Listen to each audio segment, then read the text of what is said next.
SM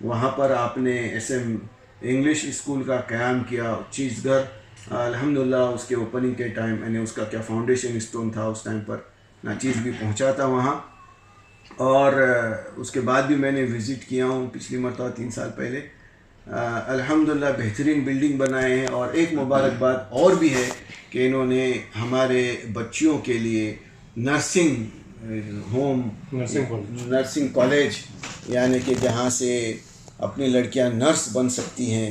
اور ہمارے مستورات کے لیے وہ بہت بڑا فائدہ ہوگا بعد میں کہ جب بھی کوئی ایسا کام آئے گا تو 25 بیڈ کا نرسنگ اسکول جو ہے 60 بیڈ کا نرسنگ کالج ہاں اور 105 بیڈ کا ہاسپٹل. ہاں 60 بیڈ کا نرسنگ کالج اور 105 بیڈ کا ماشاءاللہ تبارک اللہ ہاسپٹل بھی ہے. اللہ تعالیٰ اس میں خیر و برکت دے اور کام کی شروعات کرے. تو ان کے لیے بھی ہماری طرف سے ماشاءاللہ ایک چھوٹا سا ایوارڈ ہے. اور ساتھ ہی ساتھ اس ادارے کے لیے ہے.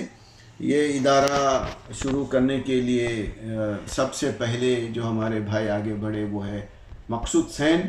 ان سے میری پہلی ملاقات بمبئی میں ہوئی تھی سن 2000 میں. اس کے بعد آگے بڑھتے چلے گئے. آج میں اس ادارے میں یہاں بیٹھا ہوں لیکن وہ نہیں ہے.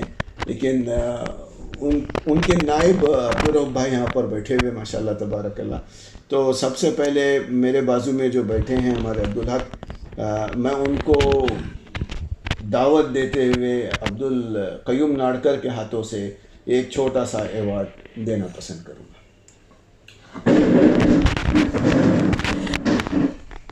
ہاتھ کا رضا کرتی جزاک اللہ خیر.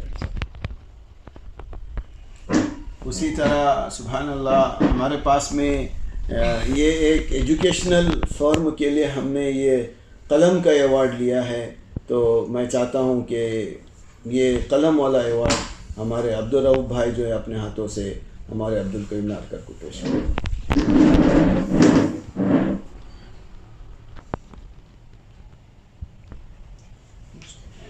اور آخری ایوارڈ یہ تو میں نے کوئی ترتیب نہیں بنائی تھی لیکن ترتیب بن گئی.